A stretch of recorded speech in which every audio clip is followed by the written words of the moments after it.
નમસ્કાર મિત્રો સ્વાગત છે તમારું અમારી YouTube ચેનલમાં। આજની વિડીયોમાં વાત કરીશું દેશ અને દુનિયાના સુપરફાસ્ટ સમાચારની।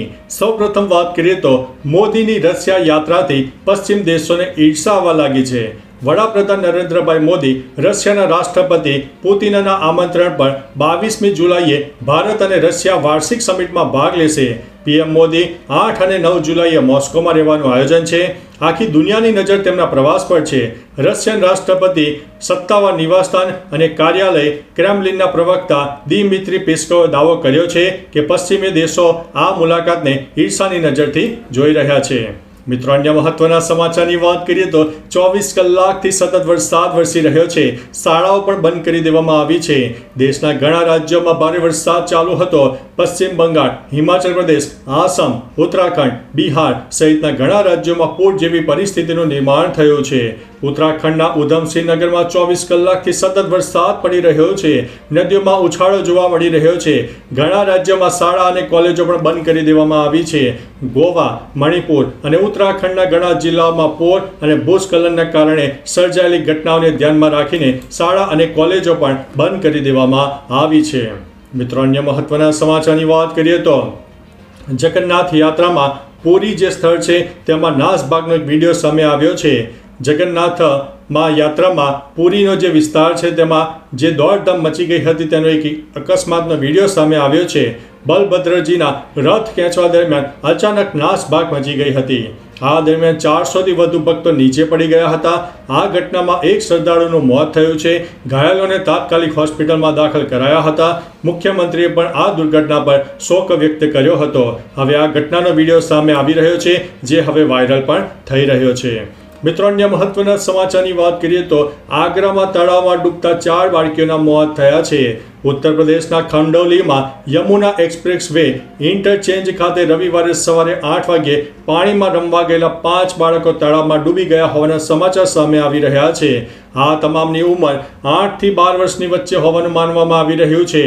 બાળકોના નામની વાત કરીએ તો હિના, મુન્ની, ચાંદની અને મુનિયા છે। પોલીસ અને તરવૈયા બાળકોને શોધી રહ્યા છે, જેમાં 4 બાળકીઓના મોત થયા છે, જેમાં 3નું તો ઘટના સ્થળે અને 1નું હોસ્પિટલ પહોંચતા જ મોત થઈ ગયું છે। મિત્રો, અન્ય મહત્વના સમાચારની વાત કરીએ તો ચીન પેગોંગમાં બનાવી રહ્યું છે લશ્કરી અડ્ડો। કોંગ્રેસ અધ્યક્ષ મલ્લિકાર્જુન અર્જુન ખડગેએ સવાલ ઉઠાવ્યો છે કે 2020 સુધી જે જમીન પર ભારતના કબજામાં હતી ત્યાં ચીન પેગોંગ ત્સો પાસે સૈન્ય મથક કેવી રીતે બનાવી શકે છે। જોકે આ વિષય પર સંરક્ષણ નિષ્ણાતોનું કહેવું છે કે ચીન દ્વારા તૈયાર કરવામાં આવેલું ઇન્ફ્રાસ્ટ્રક્ચર LACથી લગભગ 5 કિલોમીટરના અંતરે છે। તે જ સમયે ભારતે સરહદી વિસ્તારમાં તેનું ઇન્ફ્રાસ્ટ્રક્ચર મજબૂત કરી દીધું છે। મિત્રો, અન્ય મહત્વના સમાચારની વાત કરીએ તો થાણેમાં વરસાદને કારણે ગંભીર પરિસ્થિતિ જોવા મળી રહી છે। મહારાષ્ટ્રના થાણેમાં ભારે વરસાદને કારણે પૂર જેવી પરિસ્થિતિનું નિર્માણ થયું છે। થાણેના શાહપુરની ભસ્તા નદીના કિનારે 150 પર્યટકો ફસાઈ ગયા હતા। તેઓને બચાવવા માટે રેસ્ક્યુ ટીમ પણ ત્યાં પહોંચી ગઈ છે, જેમાં NDRFના જવાનોએ ટ્યુબ બોટ લઈને નીકળ્યા હતા, જેમાંથી તમામને લાઈફ જેકેટ આપીને બચાવી લેવાયા છે। જણાવી દઈએ કે ભારે વરસાદની આગાહી છતાં પ્રવાસીઓ રજા માણવા માટે ભાસ્તા ડેમ વિસ્તારમાં પહોંચ્યા હતા અને અંતે ત્યાં અટવાઈ ગયા હતા। મિત્રો, અન્ય મહત્વના સમાચારની વાત કરીએ તો હવસખોર શિક્ષક જેલના હવાલે કરવામાં આવ્યો છે। અમરેલી જિલ્લાના સાવરકુંડલા તાલુકામાં આવેલી એક સરકારી શાળામાં ધોરણ 10માં અભ્યાસ કરતી 17 વર્ષની સગીરા પર શાળાના શિક્ષકે નજર બગાડી હતી। શિક્ષક વિપુલ નનુભાઈ વસોયા રસ્તા પર રોકીને તેને ઘરે લઈ જઈને પરીક્ષામાં પાસ કરવાની લાલચે વિદ્યાર્થી પર દુષ્કર્મ આચર્યું હતું। પોલીસે આ અંગે આ શિક્ષક વિરુદ્ધ પોક્સો એક્ટ હેઠળ ગુનો દાખલ કર્યો છે અને તેને જેલના હવાલે કરી દીધો છે। મિત્રો, અન્ય મહત્વના સમાચારની વાત કરીએ તો પુરીની રથયાત્રામાં ભાગદોડ, 1નું થયું છે મોત। પુરીની રથયાત્રામાં ભાગદોડ મચી ગઈ હતી। બલભદ્રજીના રથ ખેંચવા દરમિયાન અચાનક ભાગદોડ થઈ ગઈ હતી। સામે આવેલી માહિતી અનુસાર 400થી વધારે ભક્તો ઘાયલ થયા હતા। આ દરમિયાન 1નું મોત થઈ ગયું હતું। તમામ ઘાયલોને હોસ્પિટલમાં દાખલ કર્યા હતા, જેમાંથી 50થી વધારે શ્રદ્ધાળુઓને સારવાર બાદ રજા આપી દેવામાં આવી છે।